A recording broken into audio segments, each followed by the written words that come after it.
नमस्कार दोस्तों, कैसे हैं आप सभी। उम्मीद करता हूं आप बिल्कुल स्वस्थ होंगे और मजे में अपनी पढ़ाई कर रहे होंगे या अपनी तैयारियां शुरू कर चुके होंगे।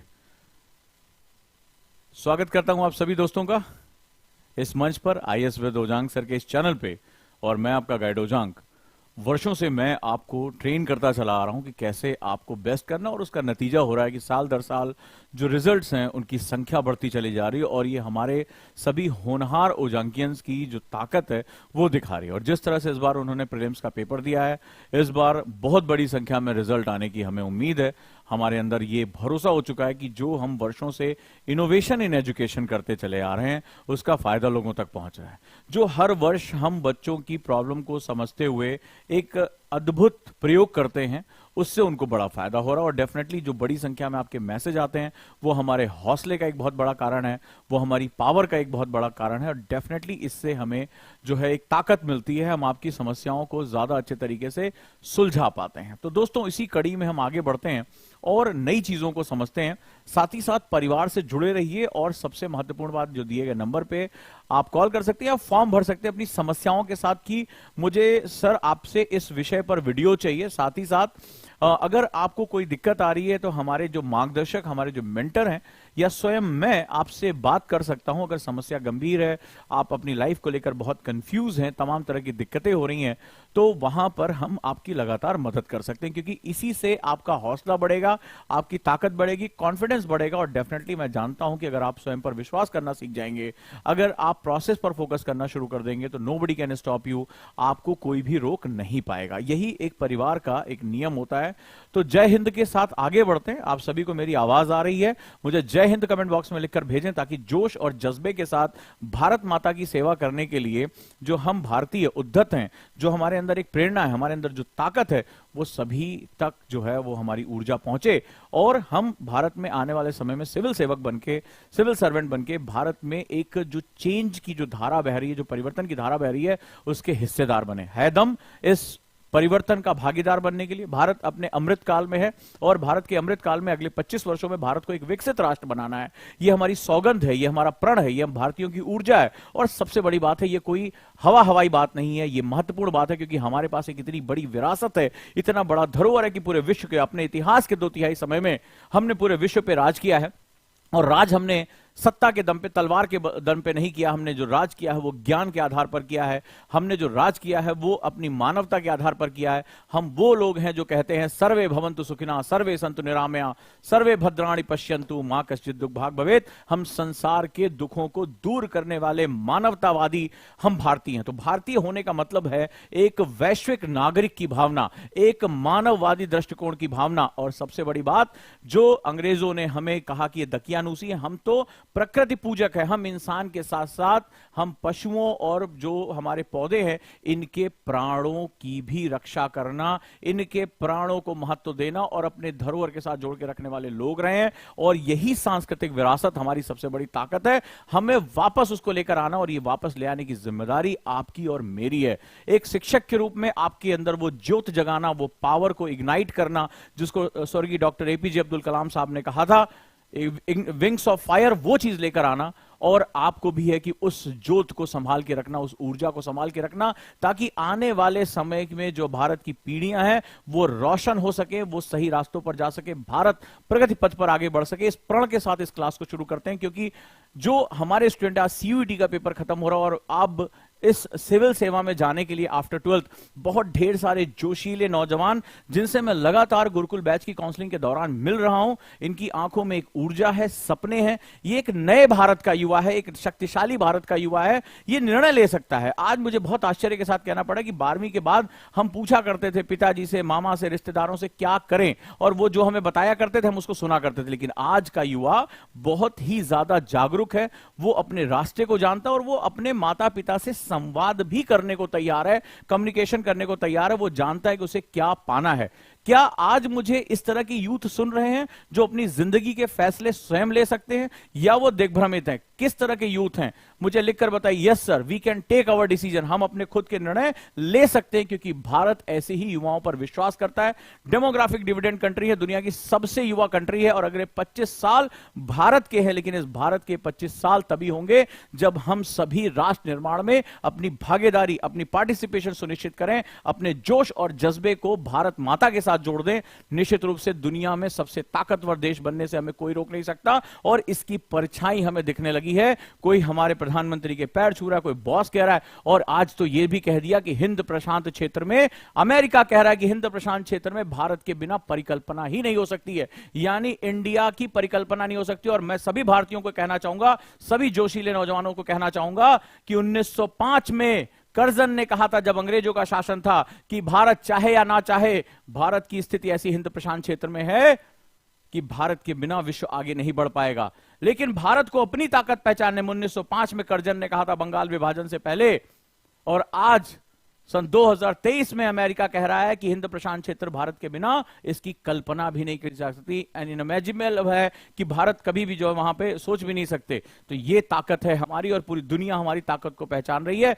बस हम सोए हुए शेरों को जगना है, हमें खुद की ताकत को समझना है, एजेंट ऑफ चेंज बनना है, परिवर्तन लेकर आना है। देश में बाहर और अंदर जबरदस्त परिवर्तन होंगे। और आपको अब पता होगा कि रैंक 5 की जब मैंने वीडियो डाली थी, तो वहां पर उसने एक बात कही थी कि मैं भी भारत को विदेशों में जाकर चमकाना चाहता हूं। तो कोई देश के अंदर प्रशासन को चमकाएगा, कोई भारतीय विदेश सेवा का नागरिक बनके जो है सेवा का हिस्सा बनके पूरे देश में एस जयशंकर जैसी हमारी छवि बनाएगा, कोई पुलिस सर्विसेज में जाकर लॉ एंड ऑर्डर को ठीक करेगा। देश को आप जैसे होनहार लोगों की बहुत बहुत ज्यादा जरूरत है, बहुत बड़ी जरूरत है।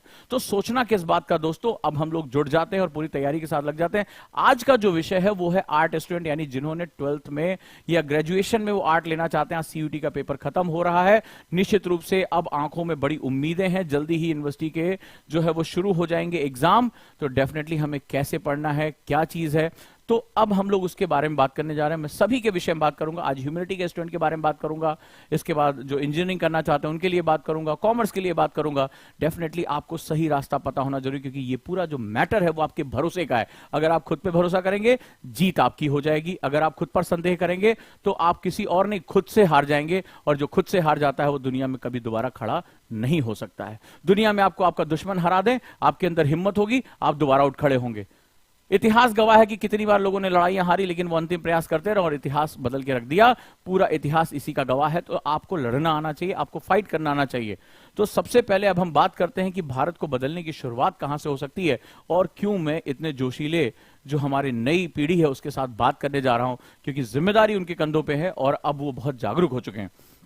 तो सबसे पहले मैं बात करता हूं कि आर्ट्स हमेशा से, जब से सिविल सर्विसेज जब ये बना, आईसीएस हुआ करता था अंग्रेजों के जमाने से, तब से ह्यूमैनिटी के सब्जेक्ट बहुत ही पॉपुलर रहे। और अगर देखा जाए तो यूपीएससी का जो सिलेबस है काफी हद तक ह्यूमैनिटी के सब्जेक्ट्स को बहुत ज्यादा सपोर्ट करता है, चाहे वो ज्योग्राफी हो, हिस्ट्री हो, आर्ट एंड कल्चर हो, चाहे वो इंटरनेशनल रिलेशनशिप हो। ये बहुत बड़ा जो एक डायमेंशन है वो आर्ट के स्टूडेंट को बहुत ज्यादा सपोर्ट करता है, इसमें कोई बड़ी बात नहीं है। हालांकि ये नहीं कह सकते कि ये इसकी तरफ बायस है, लेकिन नो डाउट सिलेबस का बड़ा हिस्सा इसके साथ जुड़ता है। और हमेशा से ह्यूमैनिटी के स्टूडेंट्स के लिए ये बहुत ही पॉपुलर जो है वो रहा है कि सिविल सेवा में जाना है, सिविल सेवा में अपनी किस्मत को जो है वो लेकर आना है। तो चलिए हम शुरुआत करते हैं आर्ट स्टूडेंट के लिए आज क्या क्या सेगमेंट है। और सबसे पहले इस बात को समझते हैं कि इस बार की जो हमारे रैंक होल्डर्स रहे हैं उन्होंने ऐसे कौन से चमत्कार किए, उन्होंने किस तरह से चीजों को मैनेज किया है कि वो यूपीएससी की तैयारी कर पाए। सबसे पहले मैं सबसे बात करना चाहूंगा 12th के बाद ही क्यों, क्योंकि एक बहुत बड़ा नंबर है जो गुरुकुल बैच है। मुझे आश्चर्य है, गुरुकुल बैच में 40% से ज्यादा बच्चे अभी 12th करके आए हैं और वो गुरुकुल का पार्ट बन रहे हैं। नियरली 40% स्टूडेंट जो हैं वो अभी आफ्टर 12th है। बहुत आश्चर्य है। और पेरेंट्स उन्हें छोड़कर जा रहे हैं, पेरेंट्स कह रहे हैं आपके साथ मेरा बच्चा रहेगा, डेफिनेटली ये बनेगा। और जिस स्तर पर आप लोगों ने तैयारियां की हैं एज अ पेरेंट्स, हम जानते हैं कि हमारे बच्चे को इसी की सबसे ज्यादा जरूरत है। ये एक इंसान बन के निकलेगा, सिलेक्शन तो इसका हो ही जाएगा। तो सबसे पहले जो यूपीएससी में पहले जो चीजें चला करती थी कि ग्रेजुएशन करने के बाद तैयारी हुआ करती थी, ठीक है, एक दौर हुआ करता था। और अभी भी बहुत ढेर सारे जो पुराने लोग हैं वो ज्ञान इसी प्रकार देते हैं कि अभी ग्रेजुएशन कर लो, अभी क्या जल्दी है, जिंदगी जी लो, और ग्रेजुएशन के बाद आप तैयारी शुरू करना। आप जरा ध्यान से सुनते जाना जो लोग तैयारी कर रहे हैं। लेकिन क्या हुआ, ये वो दौर हुआ करता था जब लाख 1.5 लाख बच्चे सिविल सर्विसेज की तैयारी के बारे में सोचा करते थे। आप पुराने आंकड़े देख लो, बहुत हार्डली लाख 1.5 लाख बच्चे पूरे इंडिया में जाया करते थे, क्योंकि सबके बस का नहीं, इतना पैसे लोगों के पास नहीं हुआ करते थे। 1991 से पहले ये हमारा आर्थिक उदारीकरण नहीं हुआ था, लोगों के पास पैसे का, तो बहुत ही रेयर ऑफ द रेयरेस्ट, गांव वाँव की तो बात छोड़ दो, जो एलीट यूनिवर्सिटी के बच्चे हुआ करते थे केवल वही इसके बारे में सोचा करते थे। पढ़ने के साधन कम थे, ऑनलाइन साधन कम थे, तो किताबें महंगी थी, ट्यूशन महंगे थे, तो बहुत अच्छे खासे घरों के बच्चे या जिनके पिता माता सिविल सर्वेंट रहे हों, या जो बहुत अच्छी यूनिवर्सिटी में पढ़ा हो, जिसके मेंटर बहुत अच्छे रहे हों, ठीक है, तो वही केवल इसके बारे में सोचा करते थे। ये वो दौर था। तो अभी भी कहानियां तुम्हें ऐसी सुनाई जाती, लेकिन क्या हुआ आफ्टर ग्लोबलाइजेशन, और खासतौर पे अगर आप जो है जनरेशन जेड होंगे, यानी 2000 के बाद अगर आप पैदा हुए होंगे, 2000 के बाद, तो डेफिनेटली आप जो है, तब तक हमारे यहाँ इंटरनेट क्रांति आ गई, हमारे यहाँ उदारीकरण हुआ, हमारे यहाँ पर कैपिटा इनकम बढ़ने लगी, 7th पे कमीशन लग गया, लोगों माता पिता के पास भी पैसे आ गए, और जो मध्य वर्ग की आय वो बढ़ने लगी। नतीजा क्या रहा कि हर व्यक्ति शिक्षा को अपना बेस बनाने लगा, और तमाम जानकारियां बड़ी आसानी से पहुंचने लगी। इंटरनेशनल रिवोल्यूशन हो गया, तमाम जो है इंटरनेट हमारे पास इजीली आ गया, डाटा रिवोल्यूशन हमारे यहां हुआ, स्मार्टफोन रिवोल्यूशन, बहुत कुछ हमारे साथ एक साथ चलता रहा। नतीजा हुआ कि अवेयरनेस बहुत तेजी आने लगी। अब क्या हुआ कि अब सिविल सर्विसेज में जो एग्जाम देने वालों की संख्या वो पार करते करते करते 10 लाख के ऊपर निकल गई। ये बड़ा आसान हो गया, आना जाना आसान हो गया, रहना आसान हो गया, जानकारी पाना आसान हो गया, इंफॉर्मेशन को हम इंफॉर्मेशन एरा में जीने लगे। नतीजा हुआ कि कंपटीशन बहुत तेज, कहां 1 लाख भी बच्चे एग्जाम में नहीं बैठ रहे हैं, और कहां अब 13-13 लाख बच्चे जो है एग्जाम भर रहे हैं। नतीजा होगा 13 गुना जो कंपटीशन बढ़ गया, और सीटें लगभग वही रही, 800 900 800 900 के आसपास, यानी सीटों की संख्या में बढ़ोतरी नहीं हुई, लेकिन 1 लाख से बढ़कर कंपटीशन पहुंच गया 13 लाख। अब जरा अंतर समझो इस चीज को, ये बड़ा इंपॉर्टेंट अंतर है तुम्हारे लिए, कि कुछ वर्ष पहले केवल 1 लाख के आसपास बच्चे एग्जाम दे रहे हैं, वो भी बहुत एलीट क्लास के बच्चे एग्जाम दे रहे हैं, सबके बस का नहीं था, इस तरह कोई भी नहीं है। अब सीट लगभग मान लो 800 के आसपास है, तो लगभग इतनी ही बनी है, और अब क्या हुआ 13 लाख के आसपास जो आंकड़े आ रहे हैं, इतने बच्चे एग्जाम देने लगे। ठीक है, क्योंकि भारत बदलाव के साथ पर कैपिटा इनकम बढ़ गई, लेकिन सीट लगभग कामोवेश ऐसी है, तो जो कंपटीशन है वो 13 गुना बढ़ गया। इसको समझो, 13 टाइम्स, 13 गुना कंपटीशन बढ़ गया एक तरह से देखा जाए। इसमें भी एक नया ट्रेंड आ गया। पहले क्या था कि सिविल सर्विस ज्यादा लोग 1-2 अटेम्प्ट दिया, काम हो गया। जैसे बहुत से स्टूडेंट को मैं जानता हूं, कुछ स्टूडेंट सेलेक्ट हुए, जो पहले मान लो किसी को लास्ट ईयर आईपीएस मिला है, तो वो सेलेक्ट हो चुका है। पहले क्या, आईपीएस मिल गया, चलो यार अब जॉब वॉब करते हैं। अभी क्या हुआ, पिछले कुछ सालों से ट्रेंड चेंज हो गया, तो अब ये वो नहीं, भाई मुझे आईएएस ही चाहिए, मैं फील्ड जॉब नहीं करूंगा, मैं ऑफिस जॉब करूंगा। तो वो बच्चे जो आईआरएस है, आईपीएस है, आईआरटीएस है, अभी आपने देखा जो रैंक 14 है वो दमन एंड दीव में थी, तो उन्होंने अपनी रैंक को इंप्रूव किया, तो अब आईएएस चाहिए। यानी वो भी पिछले साल की भी संख्या, चूंकि रिसोर्स अवेलेबल है, वो अपने ट्रेनिंग के साथ भी बैठ के इंटरनेट पे पढ़ाई कर सकते हैं, ऑनलाइन क्लासेस के थ्रू पढ़ाई कर सकते हैं, ऑनलाइन टेस्ट दे सकते हैं, तो बहुत कुछ बदल गया इस बीच में। तो वो भी इस कंपटीशन में, जो ऑलरेडी यूपीएससी का इंटरव्यू फेस कर चुका, समझो इस बात को मैं क्या बताने जा रहा हूं, और वो फिर उसने शुरू कर दिया। नतीजा क्या हुआ कि यूपीएससी में बहुत बड़ा एक बदलाव आ गया, कंपटीशन कई गुना बढ़ गया। इसके बाद क्या हुआ, एक और घटना हुई। भारत बहुत तेजी से 1991 के बाद बदला, सन 2000 के बाद बहुत बड़ा बूम आया, लेकिन सन 2008 में एक बड़ी घटना होती, बड़े ध्यान से सुनते जाना कहानी। तो 2008 में क्या हुआ कि ग्लोबल स्लो डाउन हुआ, और जो आईटी इंडस्ट्री थी, पहले बीच में एक दौर आया कि आईएएस के बारे में ज्यादा लोग सोच नहीं रहे थे, सबको था कि भाई बीएससी आईटी कर लिया, बीटेक कर लिया, आईटी से कंप्यूटर साइंस से तुरंत विदेश बढ़िया पैकेज मिल रहे थे। 8-9 में बहुत डाउनफॉल आया। नतीजा क्या रहा कि आईटी में डाउनफॉल आने की वजह से लोगों को यह लगा, अच्छे अच्छे की नौकरी चली गई, कि जो गवर्नमेंट का सेगमेंट है वो बहुत ही बेहतरीन है, सुरक्षा है। इसके बाद दूसरा हुआ 2020-21 में कोविड आया, और कोविड ने दिखाया कि वो लोगों को उसने घरों के अंदर पैक कर दिया, बहुत सी जॉब चली गई। लेकिन जो ये आईएएस ऑफिसर, आईपीएस ऑफिसर थे, इनको लोग ब्यूरोक्रेट, लाल फीताशाही, रेड टेपिज्म के नाम से जानते थे। ठीक है, जो गवर्नमेंट के सेक्टर थे, इनको लोग लानत भेजते कि कुछ नहीं कर रहे हैं ये, ठीक है, सिर्फ भ्रष्टाचार है यहां पे। लेकिन क्या हुआ कि जब कोविड आया तो पूरी दुनिया ठहर गई, पूरी दुनिया की टेक्नोलॉजी ठहर गई। लेकिन उस समय हमारा जो पुलिस प्रशासन था उसने जबरदस्त काम किया, नहीं तो शायद भारत जैसे देश में क्या बुरी हालत होती। जो हमारा सिविल प्रशासन था, बेहतरीन काम किया। हमारे गवर्नमेंट डॉक्टर्स ने सारे मैथमेटिक्स को डिस्ट्रॉय कर दिया, नहीं तो था भारत को 15 साल में टीकाकरण लगेगा, ये देखिए फलाना डिकाना। लेकिन भारत ने तो चमत्कार करके दिखा दिया, वो मिराकल था। आज भी वो केस स्टडी पूरे वर्ल्ड के लिए, कि भारत जैसा जीडीपी का इतना कम हिस्सा जो है खत्म करने वाला इंसान, अपने जो देश है जो हमारे हेल्थ में, उसने कैसे इतनी बड़ी पॉपुलेशन तक और इतना विकट देश, इतना ज्योग्राफिकली डाइवर्स कंट्री, रेगिस्तान, पहाड़, झीलें, नदियां, वर्षावन, क्या नहीं हमारे देश में, हिमालयन रीजन, कैसे वैक्सीन पहुंचाई, ट्रांसपोर्टेशन कैसे किया, कैसे लगाया, सारी मैथमेटिक्स खत्म हो गई। तो ये जो दो टर्निंग पॉइंट थे, एक कि भाई आईटी सेक्टर की जॉब सेफ नहीं है, जैसे अभी आप देखो दोबारा शुरू हो गया, स्टार्टअप्स डाउन हो रहे हैं पूरी दुनिया में, कोई 23,000 नौकरियां छट रही हैं, कोई 2300 नौकरियां छट रही हैं, कोई 8,000 नौकरियां छाट रहा है, ठीक है। अब सबको लगा कि this is one of the safest thing. और दूसरा, जो कोविड दौरान में जो इनको सम्मान मिला, जो इन्होंने बेहतरीन काम किया अपनी जान को जोखिम में डाल के, जो इन्होंने पूरी दुनिया के स्टैट्स को जो है इधर उधर कर दिया कि नहीं, भारत अपनी इच्छा शक्ति से अगर काम करना चाहे तो भारत क्या नहीं कर सकता। अगर बात अच्छी लगी हो, अगर तुम्हें उन कोरोना वॉरियर्स की बात याद आ रही हो जिन्होंने देश को बचाया, जिन्होंने, वो पुलिस वाले, उनकी भी जान को उतना ही खतरा था, उनके परिवार को उतना खतरा था, वो डॉक्टर्स, वो सिविल सेवक जिन्होंने सारी सप्लाई चेन को, चारों तरफ भगदड़ मची थी, अमीर आदमी मुंह मांगे दाम पर पैसा फेंकने को तैयार था, गैस सिलेंडर लेने को तैयार था, और वहां पर लॉ एंड ऑर्डर को मेंटेन करना, सबको बराबर का हक देना, कितना मुश्किल काम रहा होगा अंदाजा लगा के देखो। और कितनी गालियां उनको पड़ी होंगी, कितनी लानतें पड़ी होंगी, कितना दबाव, फोन कितने आ रहे होंगे, अरे मेरा रिश्तेदार है, मैं नेता हूं, मुझे सिलेंडर चाहिए, कैसे उन्होंने डील किया होगा। अगर है तो जोरदार तालियां होनी चाहिए मेरे देश के कोरोना वॉरियर्स के लिए, क्योंकि आप और हम ही उनके ऋणी हैं, हमारा जीवन उनका ऋणी है, और कल को हम इसी हिस्से का जो है, इसी सेवा का पार्ट बन के हम ये दबाव को झेलने लायक बनेंगे। तो एक बार जोरदार तालियां हो जाए उन सभी के लिए। तो इन चीजों ने दिखा दिया कि बहुत प्रेस्टीज है, लोगों ने, देश के लोगों ने खड़े होकर उनके लिए तालियां बजाई, उनके लिए थालियां बजाई, दिए जलाए, पूरा देश उनके साथ खड़ा था, पूरा देश उनके साथ खड़ा था। तो ये जज्बा हमारा होता है, ये हमारी चीजें होती हैं।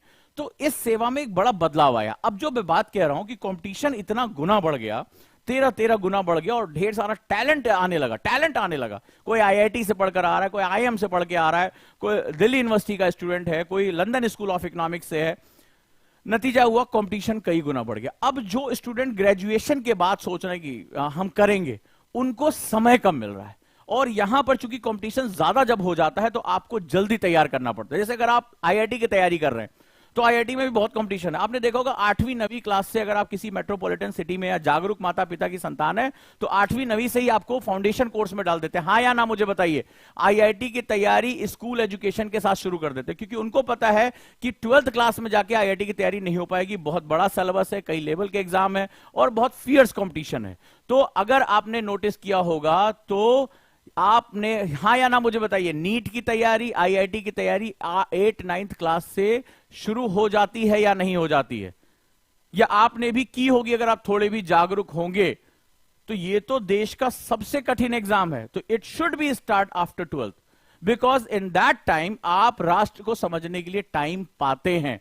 आप बिना दबाव के पढ़ते हैं, और जब आप बिना दबाव, बिना प्रेशर के पढ़ते हैं तो यकीन मानिए आपकी पढ़ाई में बहुत बड़ा चेंज आता है, बहुत बड़ा चेंज आता है। आप सीखने के लिए पढ़ते हैं। एक होता है जल्दी जल्दी पढ़ना, यार किताबें रटनी है क्योंकि 1 साल बचा है, ग्रेजुएशन हो गया है, पापा कह रहे थे 1 साल से पैसा नहीं देंगे, और यहां आप first year, second year, third year आप इंजॉय करते हुए पढ़ते हैं, सीखते हुए पढ़ते हैं, लेवल बाय लेवल पढ़ते हैं, एनसीईआरटी टाइमली खत्म करते हैं, स्टैंडर्ड बुक टाइमली खत्म करते हैं, आंसर राइटिंग टाइमली करते हैं, एस्से राइटिंग टाइमली करते हैं, एथिक्स की तैयारी टाइमली करते हैं, इंटरव्यू की तैयारी करते हैं, और आपके लिए इसके लिए पर्याप्त समय मिल जाता है, पर्याप्त समय मिल जाता है।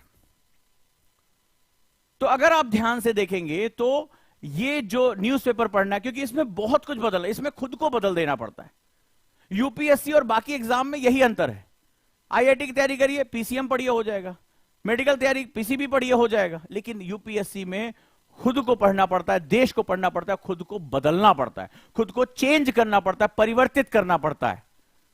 तो खुद को बदलने की प्रक्रिया बिल्कुल अलग होती। कहां आप आए हैं, एक अलग माइंडसेट, आपको प्रशासनिक अधिकारी के तौर पे क्या नहीं आपको नॉलेज होनी चाहिए, क्या साइंस, क्या कॉमर्स, क्या आर्ट्स, क्या कल्चर, क्या हिस्ट्री, क्या ज्योग्राफी, क्या इकोनॉमिक्स, क्या साइंस, क्या चीज, क्या एथिक्स, क्या इंटरनल सिक्योरिटी, आपका इंटरनेशनल रिलेशनशिप, आपकी हिस्ट्री के बारे में, आर्ट एंड कल्चर के, ज्योग्राफी, इन्वायरमेंट, क्या चीज बच रही है। तो पूरा व्यक्तित्व बदलना पड़ता है, सोच बदलनी पड़ती है, and it takes lot of time. It takes lot of time, because एक कहावत है, ओल्ड हैबिट्स डाई हार्ड, पुरानी आदतें छोड़ना बहुत मुश्किल होता है। तो यहां तुम्हें अपनी वो आदतें बदलनी है, माइंडसेट बदलना है, इसीलिए यूपीएससी में अच्छा खासा टाइम लगता है। तो जो बहुत ही होशियार स्टूडेंट है, जो प्लानिंग के साथ अपनी लाइफ को लेकर, इसलिए क्वेश्चन पूछा था कि आप में से कितने लोग हैं जो दूसरों के हिसाब से लाइफ को चलाते हैं, और कितने ऐसे यूथ हैं जो कहते हैं कि मेरी लाइफ का फैसला मैं लूंगा। और मैं ऐसे यूथ को देख रहा हूं जो कह रहे हैं कि अपने मां बाप से बात कर रहे हैं कि मेरी लाइफ है, मुझे मेरी तरह से प्लान करने दीजिए। और वो कह रहे हैं, हम अपनी उम्र में ये बात अपने माता पिता से नहीं कह पाते थे, नहीं कह पाते थे, आज का यूथ कह रहा है।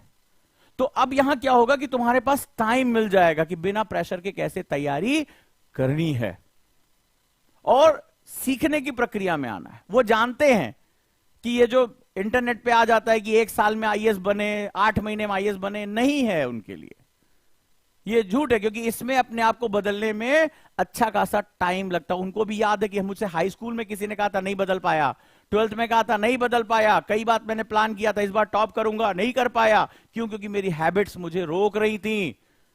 तो इसको बदलने के लिए मुझे एक लंबा मेंटरशिप चाहिए, एक लंबा समय मुझे चाहिए, गलतियों को सुधारने के लिए मुझे समय चाहिए। तो जितने भी जो होनहार स्टूडेंट है वो ध्यान से सुने कि कंपटीशन 13 गुना से ज्यादा बढ़ चुका है, और कोविड के बाद जहां पूरी दुनिया में बड़े से बड़ा पैकेज बस्ट हो गया, ये दिखाया कि जो ये जॉब्स हैं, ये सम्मान, सुरक्षा, सिक्योरिटी, रिस्पेक्ट, ये सब कुछ, पावर, ये सब कुछ गेन करती हैं। पूरा देश इनको अपना हीरो मानता है।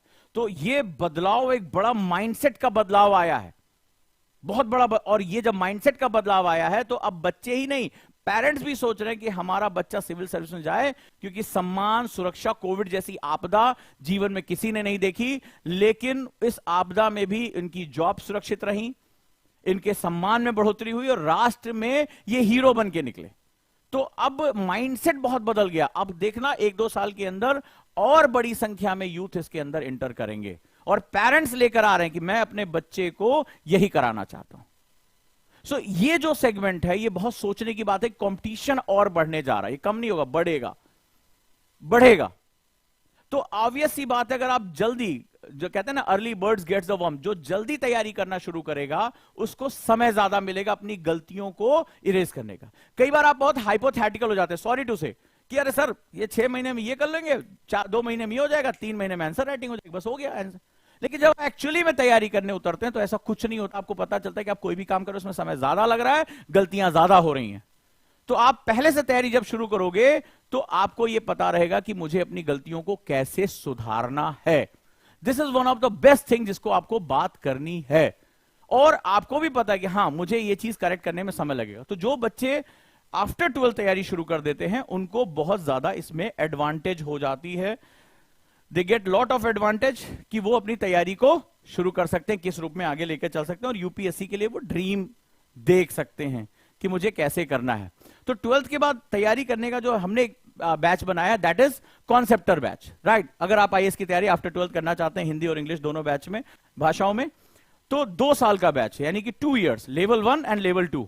लेवल 1 में आप एनसीईआरटी, एनआईएस के साथ अपने पूरे फाउंडेशन को बेहतरीन करते हैं। आपको पता होता है कि हाँ ये मेरा बेसिक है, मुझे समझना है कि प्रशासन कैसे काम करता है, देश का लोकतंत्र कैसे काम करता है, how history work, how geography work, what is the meaning of this, और टाइम के साथ उसको सीखते हैं।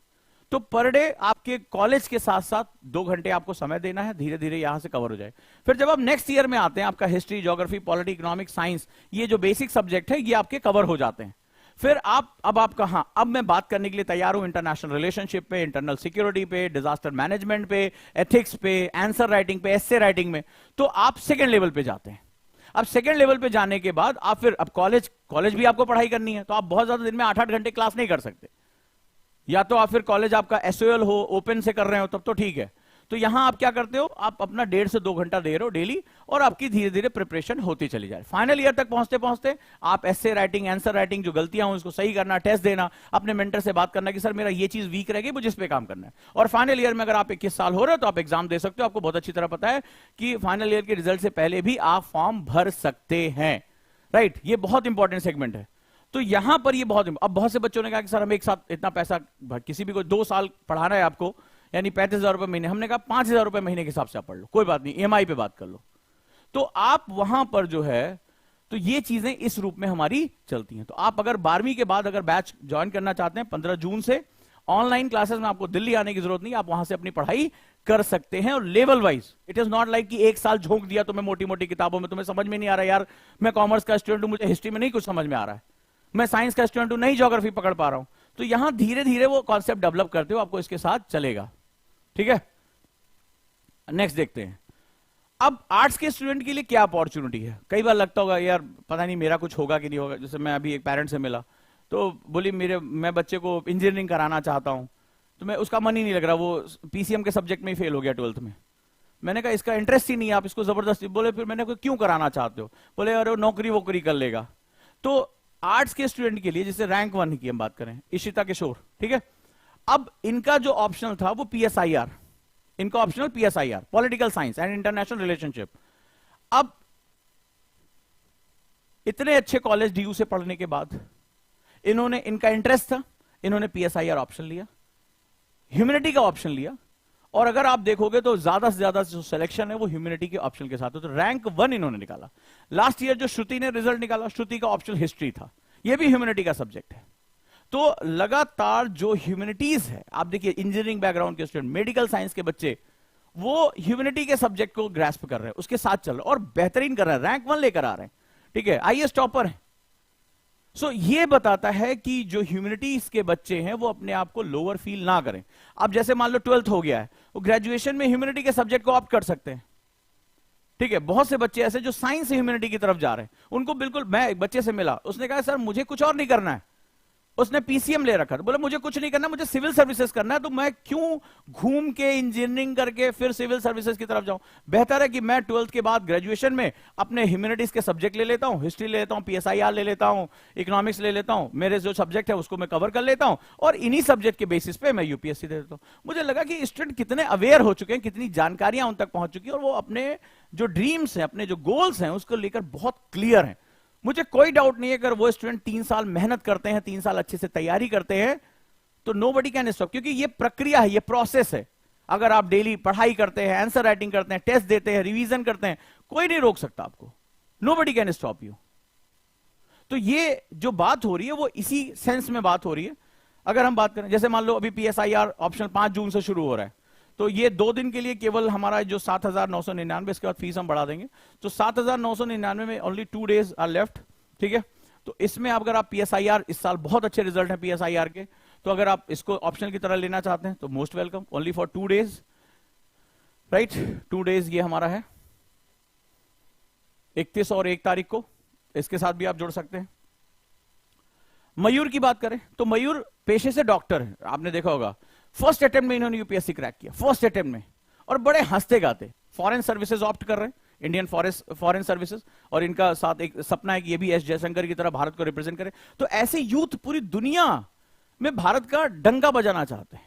मेडिकल, एमबीबीएस, क्या दिक्कत थी नौकरी चाकरी के लिए, लेकिन नहीं, ह्यूमैनिटी का सब्जेक्ट लिया, एंथ्रोपोलॉजी लिया, एंथ्रोपोलॉजी लिया, फर्स्ट अटेम्प्ट में रैंक 5 मार दी, लड़कों के टॉपर हैं ये।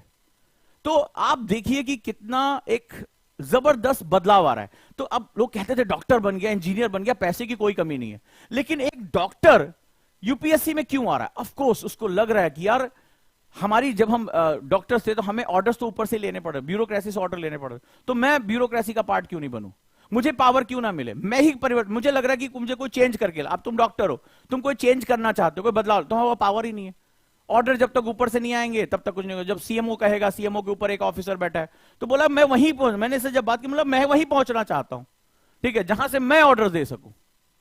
मैं दुनिया भर के मेडिकल सिस्टम की स्टडी करना चाहता हूं, अपने देश में लाना चाहता हूं कि क्यों दुनिया भर की मेडिकल स्टडी भारत में क्यों नहीं हो सकती है, भारत के जो दांतेवाड़ा, बक्सर, इन सब इलाकों में वो मेडिकल सुविधा क्यों नहीं है। तो ये यूथ का हमारे सपना है कि किस तरह से बेस्ट करना है। एमबीबीएस करने के बावजूद ह्यूमैनिटी के सब्जेक्ट से लड़कों के उसमें रैंक 1 लेकर आए, यानी रैंक 5th है और लड़कों में टॉपर हैं।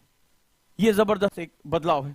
तो ये बदलाव हमें बताता है कि हम क्या चीज चेंज कर सकते हैं। अब देखिए जैसे कनिका का, तो कनिका रैंक 9 लेकर आई, हरियाणा की टॉपर है ये, हरियाणा में इनकी रैंक नंबर 1 है, हरियाणा पैट्रियार्की के लिए जाना जाता है। ये सारे वीडियोस आप चैनल पे देख सकते हैं। लेकिन कितना बड़ा बदलाव, कि कितना बेहतरीन काम किया, पीएसआईआर ऑप्शन लिया, रैंक 9 निकाल दी है। देश की सेवा करनी है, बदलाव करना है, तो ऑब्वियस सी बात है इनके अंदर वो जज्बा है जिसमें वो काफी कुछ कर सकते हैं। तो आप भी देखिए, ये पॉलिटिकल साइंस इन्होंने ऑप्शन लिया है, आप इस बात को समझने की कोशिश करिए। तो आप किसी से कम नहीं है अगर आपका रास्ता बिल्कुल सेट है कि मुझे ये करना है, अगर आपके अंदर वो जज्बा है कि मुझे ये करना है, नोबडी कैन स्टॉप यू, कोई भी आपको रोक नहीं सकता है, कोई भी रोक नहीं सकता। ज्योग्राफी ऑप्शनल की बात करें, अभी आपने देखा पीवी सर के पढ़ाने का स्टाइल, आपको इस बार प्रीलिम्स में उनके कितने क्वेश्चन मैप के आए हैं, कितने बच्चे उनके साथ इन्फ्लुएंस है कि मैप पढ़ाने का स्टाइल, ज्योग्राफी पढ़ाने का स्टाइल इतना इजी वे में, क्या प्यारे नोट्स हैं उनके, और इतना बेहतरीन एस्टैब्लिश टीचर ऑप्शनल 7,999 में लेके आ रहे हैं। तो आप इसका हिस्सा क्यों नहीं बन रहे? अभी डेमो क्लासेस उनकी चल रही हैं लगातार, 10 दिन की डेमो क्लास है, आप इसके साथ जुड़िए। इनके पढ़ाने का स्टाइल आपने देखा, ट्रेंडिंग कर रहे थे जब प्रीलिम्स का इन्होंने जब एनालिसिस किया, ट्रेंडिंग में थे ये पूरे देश में 24 घंटे तक, क्योंकि ओजांग आईएएस एकेडमी ने सबसे बेहतरीन जो है वहां पे आंसर निकाल के दिखाया, यूपीपीसीएस में भी और यूपीएससी में भी, क्योंकि हमारे नोट से सीधे सीधे क्वेश्चन आए हुए हैं, टीचर के पढ़ाए हुए क्वेश्चन आए, बच्चों ने भेजा कि ये फलाने नोट से इस पे ये वाला क्वेश्चन डायरेक्टली आया, घेरा बना के भेज दिया, तो हमारे लिए बड़ा मुश्किल नहीं था। तो इनका स्टाइल आप जानते हैं, कौन कौन पीवी सर की क्लासेस देखता है, एमएपी की, मैप की, इनकी ज्योग्राफी की, लाइक भेजिए सर के लिए यहां पे। तो सर इतने, जहां 30,000 40,000 का कोर्स है, वो यहां पर चीजें आ रही हैं, राइट। तो हमें क्या करना है, हमें चीजों को सही तरीके से तैयार करना है, राइट। और जो भी आफ्टर 12th सोच रहे हैं कि हाँ नहीं मुझे 12वीं के बाद तैयारी अच्छे से करनी है, they can be the part of this batch conceptor, 15 जून से है। तो पहले 200 बच्चों के लिए इन्विटेशन है, 5,000 रुपए महीने के हिसाब से, केवल 14 महीने फीस देनी है, राइट। अगर एक साथ देते हैं तो उसमें भी 10,000 रुपए डिस्काउंट है, राइट। तो आप इसके साथ जुड़ सकते हैं, इसका हिस्सा बाइलिंगुअल बैच है, लाइव क्लासेस है, रिकॉर्डेड क्लासेस है, ओजांग एनी टाइम लर्निंग ऐप पे, you can be the part of this. लेकिन समय को मत गंवाना, ये ध्यान रखना, समय को मत गंवाना। अब जैसे कई बच्चों ने कहा कि सर अभी मैं 10th में हूं या अभी मैं 12th में हूं, अब मेरे दिमाग में एक चीज आ रही थी कि अगर हम इसी समय से बच्चों के अंदर एक जज्बा लेकर आए, जैसे अगर आप ध्यान से देखेंगे रैंक 9 की, आपको पता है रैंक 9 ने तैयारी कब से शुरू की? मैं एक छोटी सी बात आपसे करता हूं, आपने जब इसकी वीडियो देखी है, इसने 7th क्लास से यूपीएससी के बारे में सोचना शुरू कर, 7th क्लास से, माइंडसेट कितना क्लियर था, 7th क्लास से यूपीएससी के बारे में सोचना शुरू कर दिया था, मैगजीन पढ़नी शुरू कर दी थी, बेसिक जो है एनसीईआरटी पढ़नी शुरू कर दी थी, और हरियाणा से टॉप किया इन्होंने, रैंक 9 लेकर आए। ये होती है तैयारी, जब हमें यही काम करना है तो हमें करना है। और लाइफ में क्या है, आज वो हिस्ट्री है, इनके इंटरव्यूज चल रहे हैं, ये एक पूरे देश के लिए गर्व का विषय है। हरियाणा के मुख्यमंत्री इनको फोन कर रहे हैं, क्या कोई आपको हरियाणा के मुख्यमंत्री ने फोन किया? इनको कर रहे हैं, इनको कर रहे हैं। क्यों कर रहे हैं? क्योंकि ये आज राष्ट्र की धरोहर है, ये देश का गौरव है। ये बनने के लिए आपको माइंडसेट क्लियर करके चलना है कि मुझे यही करना है, मुझे यही करना है, और उसकी प्लानिंग करनी। 7th क्लास से सोचो।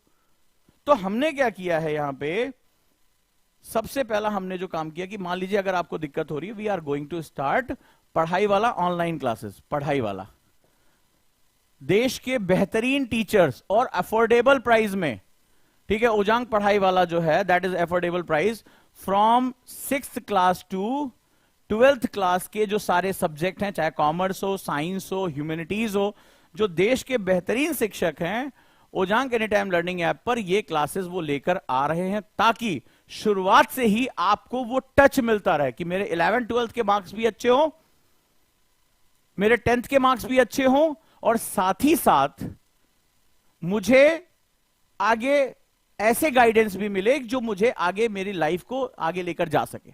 मुझे स्टेट में जाना है, स्टेट सर्विसेज के लिए, मुझे जो है वो सिविल सर्विसेज जाना है, सिविल सर्विसेज के लिए। तो ओजांग आईएएस एकेडमी एक इनोवेटिव लैब की तरह है। हम किसी चीज को नहीं छोड़ना चाहते कि आप कहीं से भी ना भटके, क्योंकि मुझे आपकी पावर पता है। मैं ये आपके लिए नहीं कर रहा हूं, मैं उस राष्ट्र के लिए कर रहा हूं जिसने 25 साल में विकसित राष्ट्र बनने का सपना देखा है। और इतिहास को बहुत गहरे से पढ़ाने के बाद, रिसर्च करने के बाद, मुझे यह कोई बहुत आश्चर्यजनक घटना नहीं लगती है, क्योंकि 2/3 इतिहास में हम दुनिया के टॉप पर थे, सोना चांदी हमारी तरफ बहता था। मैं अपने राष्ट्र को जानता हूं, उसके गौरव को जानता हूं, और राष्ट्र अंगड़ाई ले रहा है, आप विश्वास करें या ना करें। जो इसके निर्माण में भागीदार होगा वो बड़ा हिस्सा लेकर जाएगा।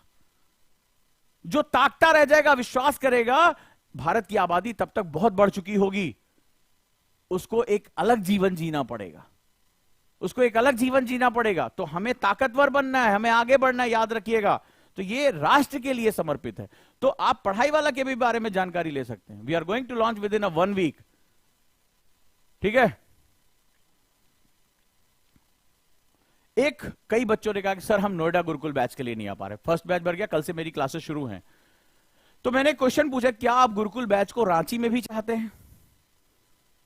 क्या आप गुरुकुल बैच को हमारे रांची सेंटर पे चाहते हैं? अगर हां तो वहां के सेंटर के नंबर 8826998529 या 8826998527 इस पर आप कॉल कर सकते हैं। इस पर आप कॉल कर सकते हैं जो स्क्रीन पे नंबर है कि हां सर गुरुकुल बैच हम रांची में चाहते हैं, हम दिल्ली या नोएडा नहीं आ सकते हैं। तो गुरुकुल जो पावर है वो वहां पर आपको मिल सकती है। तो ये एक हमारी पावर है। कई बच्चे हैं जो शायद काम भी करते हैं, कई बच्चों की मजबूरियां हैं, लेकिन मैं चाहता हूं कि वो जो क्वालिटी है, वो जो चीजें हैं वो आप तक मिले, राइट। और गुरुकुल की क्लासेस कल से शुरू हो रही हैं, अगले बैच के एडमिशन के नोटिफिकेशन आ गए हैं। गुरुकुल में क्या क्या होगा ये अब कल से देखते चलेंगे हम लोग। तो यहां से हम लोग जो चलते हैं और आप देखेंगे कि उसमें क्या बदलाव है, क्या चीजें हैं, राइट। मैं हॉस्टल में कल मैं विजिट करके आया, बच्चों को डांटा भी है एक एक चीज पर कि वो बेड पे बैठ के क्यों पढ़ रहे हैं। तो आप एक ऐसा बैच होने जा रहा है जहां वाकई में अनुशासन एक ऊंचाई पर पहुंचेगा। मैं सक्सेस को हैबिट बनाना चाहता हूं, राइट। मैं एक सक्सेस को हैबिट बनाना चाहता हूं और वो तभी होगा जब आप एक अनुशासन की आदत डालेंगे। तो इस बैच में क्या क्या है कल हम क्लास में ही मुलाकात करेंगे। वहां भी आप जानना चाहेंगे क्या क्या उनको मिल रहा है, कितने तरह के पेपर्स उनको मिल रहे हैं, कितने तरह के होमवर्क मिल रहे हैं, कितना लेयर में ये चीजें तैयार की जा रही हैं। तो आप सभी का बहुत बहुत स्वागत है। तो चलिए शुरुआत करते हैं हम लोग। जी हाँ, राजस्थान में अगर आप उदयपुर में भी हमारे सेंटर पे जाना चाहते हैं तो वहां भी आप जा सकते हैं, कोई दिक्कत नहीं है। तो उजांग आईएएस एकेडमी वहां पर भी उपलब्ध है। तो गुरुकुल में सभी का कल स्वागत है। कल पहला क्लास है और जो अगला बैच है, राइट, उसके लिए भी आप एनरोलमेंट कर सकते हैं। जो लोग मेरे साथ काउंसलिंग करना चाहते हैं वो आप काउंसलिंग भी करा सकते हैं कि हाँ मुझे उजांग सर के साथ काउंसलिंग करनी है।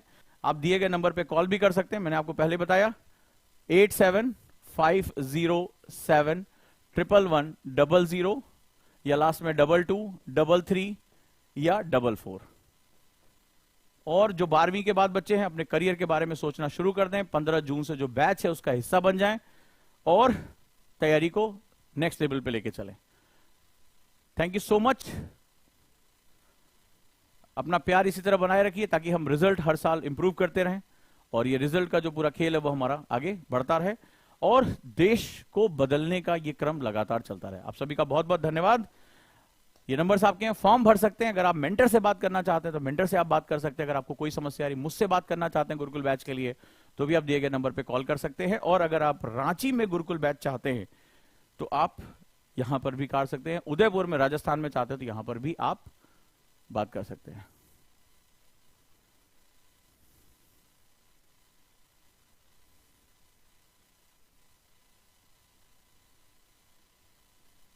राइट। अंजलि ने कहा फीस कम कर दीजिए सर 5000 वाला। आप 24 महीने पढ़ेंगे, बहुत सी चीजें उसमें इंक्लूड होंगी। अगर देखा जाए तो मात्र 35,000 रुपए एक साल का। तो ये बहुत ही कम फीस है क्योंकि इसके अंदर बहुत कुछ ऐसा है जो अभी कोई भी नहीं दे पा रहा है। तो ये अगर क्वालिटी की बात करें, रिजल्ट्स की बात करें, इनोवेशन की बात करें, जो एनएलपी की बात करें, तो शायद किसी के पास इतनी चीजें नहीं है। एक सिलेबस उठा के पढ़ा देना that is a different thing, लेकिन आपको पूरी तरह से तैयार करना, आपकी पर्सनालिटी पे काम करना that is a different thing. ये जब आप 1-2 साल बर्बाद कर ले तब आपको पता चलता है कि क्या चीज है। तो आलोचना करना बड़ा आसान है, लेकिन आलोचना का जवाब मैं अब नहीं, मेरे स्टूडेंट ही देते चले जा रहे हैं। मुझे बहुत खुशी हो रही है कि जो एग्जाम देकर आते हैं ढेर सारे मैसेज मेरे पास आ जाते हैं, तो वो लगता है कि हम सक्सेसफुल होते चले जा रहे हैं। ठीक है, बाकी तो जो एक जानवर का काम होता है कुछ बोलना, एक जानवर काम होता है चलते रहना, तो वो अपना चलता रहेगा, उसमें कोई दिक्कत नहीं है। बट मेरा जो पर्पस है वो डे 1 से बहुत क्लियर है कि बदलाव करना है तो करना है। और जो लोग अभी पढ़ाई वाला के साथ भी जुड़ना चाहते हैं वो जुड़ सकते हैं। 10th 12th 9th 8th हम जल्दी उसको लॉन्च करें ताकि वो क्वालिटी आपको ऑनलाइन मिल सके। Thank you so much, thank you.